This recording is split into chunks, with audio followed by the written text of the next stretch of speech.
Not every Harley is a legendary king. Some models, total bumps. Take the 2015 Street 750. It promised a smooth ride, and it delivered something closer to a wobbly roller coaster. And the 2014 Electra Glide, more like Electra Glitch, with enough recalls to make you question your life choices. And these bikes aren't just disappointing, they're a betrayal to everything Harley stands for. So let's dive in and go ahead and expose the worst Harley-Davidson models that deserve a permanent parking spot in the garage of regret. Number 10, starting with the 2014 Harley-Davidson Electra Glide. Harley hyped this thing up like it was the gold standard of touring motorcycles, but in the reality, it was a long list of headaches and recalls. 105,000 bikes to be exact, but more on that to come. We'll start with the hydraulic clutch system. Now, these clutches had a habit of failing at the worst possible moments, leaving riders stranded or worse, struggling to control their bikes. Imagine stopping at a light only to have your bike creep forward because the clutch decided, hey, I'm done working. But that's not just frustrating, that's dangerous. And Harley had to recall over 105,000 bikes because of it. Let that sink in. 105,000 bikes. That's like they were beta testing their engineering on actual customers. Now let's talk about that twin cam 103 engine. On paper, look, it's a beast, but on the road though, it's a beast that overheats. Overheating leads to performance drops and extra wear and tear, which isn't exactly what you're hoping for when you drop serious cash on a touring bike. And then there's the infotainment system, the Boom Audio GTS. It was supposed to be cutting edge, but instead it was more like cutting your patience. Complicated, glitchy, and just plain unreliable, it left many riders wondering why they even bothered with it in the first place. And then there's the fact that some bikes were leaking fuel. Harley had to recall more bikes for potential leaks, which could lead to, well, let's just say bad things, and then leave it at that. Then we have a bike that's left more riders shaking their heads than nodding in approval. Number 9, the HarleyDavidson Street 750.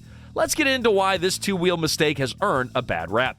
Now, first up, let's talk about reliability, or the lack thereof. The Street 750's hydraulic clutch system is the prime suspect here. Imagine gearing up for a ride, only for the clutch to play dead at the worst moment. That's right, this bike's clutch has a knack for failing, leaving riders stranded. It's like buying a guard dog that runs off at the first sign of trouble. The engine was another problem. The 749cc liquid-cooled V-twin had so much promise, but in practice, it's like a sprinter with asthma. Overheating issues mean that you're spending more time cooling off than cruising. Riders wanted an urban warrior, but what they got was a sweaty underachiever that taps out when the heat comes on. Handling? Well, the suspension, it's soft, and it feels like you're riding a bowl of pudding. High speeds? Forget it. This thing wobbles like it's auditioning for a rodeo. Combine that with unresponsive brakes, and you have a recipe for a white-knuckle experience, and not in the good way. The most annoying thing, though, Harley decided to cut corners with cheaper materials, which led to a host of issues with oil leaks and electrical gremlins. Number 8, the 2019 Harley-Davidson FXDR 114. At around $22,000, you're shelling out enough cash to buy a decent used car, or, a boatload of tacos. Both would be more practical investments, by the way. The FXDR's aggressive styling might turn heads, but it's about as practical as using a paper straw.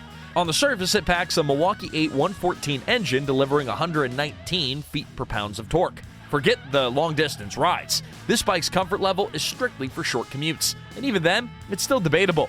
The suspension is another sore point. Literally, it's so stiff that you feel every pothole, crack, and bump, leaving you more shaken than stirred. And it had a tiny fuel tank, too. So if you want to enjoy a long ride, well, too bad. You'll be making friends at gas stations way more often than you'd like. The FXDR 114 might have the power, but it's completely let down by its impractical design, uncomfortable ride, and the constant need to refuel. Number 7, the Harley-Davidson Dina Wide Glide, the 2010 model to be exact. Have you ever heard of a Dina death wobble? Or imagine cruising along, you're feeling good, and then suddenly your bike decides to moonwalk. It's terrifying. Harley knows about this issue and has done nothing to fix it. You can pour cash into upgrades like a motor mount or a stabilizer, but good luck. You'll still be wobbling your way into existential dread. Who thought making it as stiff as a board was a good idea?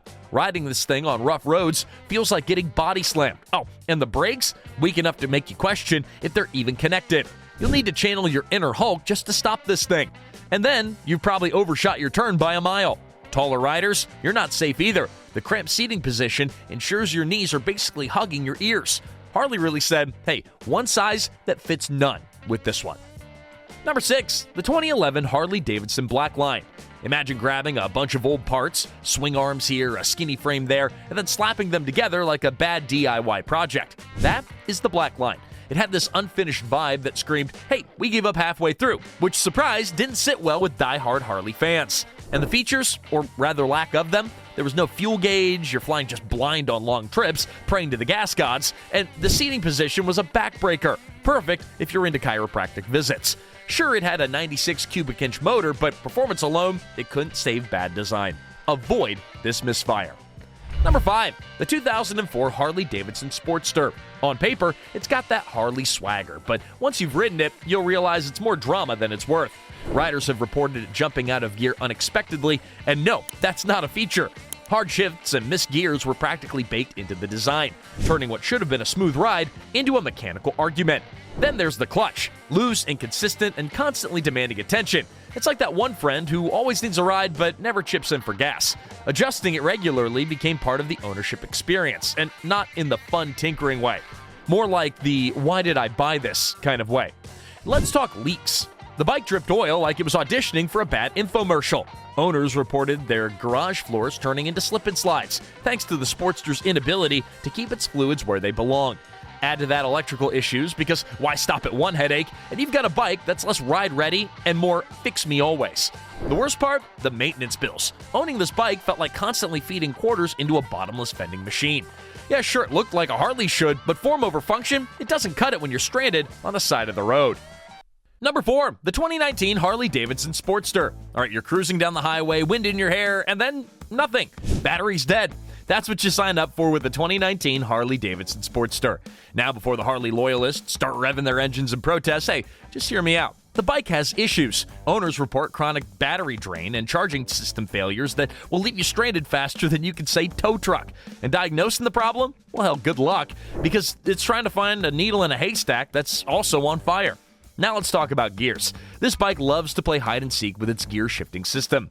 Riders complain about it jumping out of gear unexpectedly. You're cruising in third, and then suddenly you're in neutral, wondering if your Harley is trying to teach you the importance of adaptability. Spoiler, it's not fun. Oh, and the oil leaks too. Harley must have thought it was doing us a favor by over-lubing the engine at the factory. Head bolts are basically fountains of regret, leaving your driveway and your pants all covered in oil stains. It's not exactly the American dream that they sell you. And can we talk about size? It's like Harley designed this bike for hobbits. Taller riders feel like they're auditioning for a circus act, all cramped up and awkward. Plus, the bike's scraping issues are legendary. You lean too far and you leave a trail of sparks behind you. It's cool in theory, but less cool when it's your exhaust. Finally, it's also heavy, for no good reason. At nearly 580 pounds, this clunky beast gives you all the weight of a Harley without any of the performance. It's like carrying a brick in your backpack just because. Number 3, the 2018 Harley-Davidson Softtail Slim. Harley hyped this thing up like it was some miracle blend of both comfort and aggression. But spoiler alert, it's not. It's stiff, like trying to cruise on a wooden plank. Every bump feels like a personal attack on your spine. You're supposed to enjoy the ride, not hold on for dear life every time that the road gets a little bumpy. And then there's the handling. Let's just say that this bike has the personality of a nervous cat at high speeds. Unstable and wobbly during cornering, which, is kind of important when you're on a motorcycle. If you're looking for smooth maneuverability, look elsewhere. The rear brake? Weak. You've got to put in way more effort than you should just to get this thing to stop properly. It's almost like Harley wanted you to practice leg day every time you rode. Ergonomics? Forget it. Tall riders, you're going to feel like you're crammed into a shoebox. The seating position is awkward enough to make you question every life choice that led you to this moment. Oh, and the rear fender? Flimsy as a paper plate at a barbecue.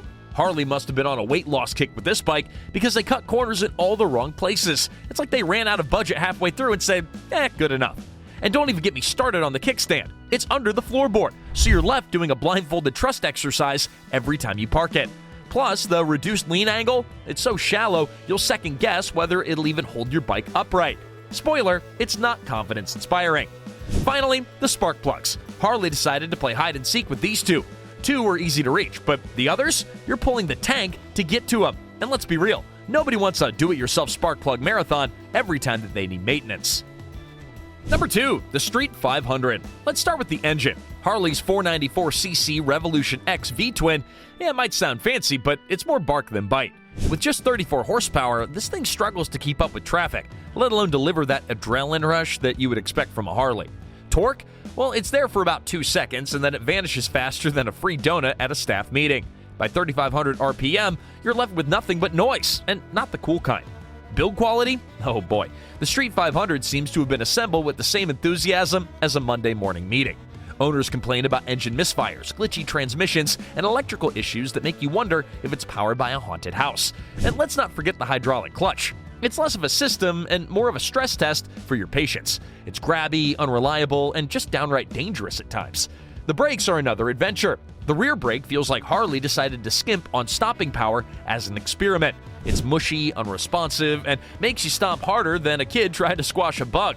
Combine that with a mediocre front brake, and stopping becomes a leap of faith. Literally. Then there's the infotainment system, or lack thereof. Sure, it's got a speedometer and an odometer, but gear indicators and fuel gauges? Nah, who needs those? Apparently, Harley thought that guessing was just part of the fun. And number 1, the 2012 Harley-Davidson Switchback. It weighs over 700 pounds. That's not a motorcycle, it's a gym membership in disguise. Try taking this heavyweight champ through tight spaces or a slow ride. Yeah, good luck. You're going to need a back brace and maybe a cheering squad. And the handling? Oh, don't get me started. The suspension is so stiff that you might as well strap wheels to a park bench. Every bump and crack on the road feels like an uppercut to your spine. And then there's the vibrations. Constant, relentless. It's like the bike's auditioning for a role in a Michael Bay movie. And stability in turns? Let's just say that calling it shaky would be generous. Harley tried to make the Switchback a jack of all trades, but instead, it's a master of disappointment. But hey, maybe I'm being too harsh. What do you think? Were we wrong? Do you have your pitchforks ready, or do you agree? Or is there anything that you think we missed out on? Well, let us know in the comments, and let's hear your thoughts.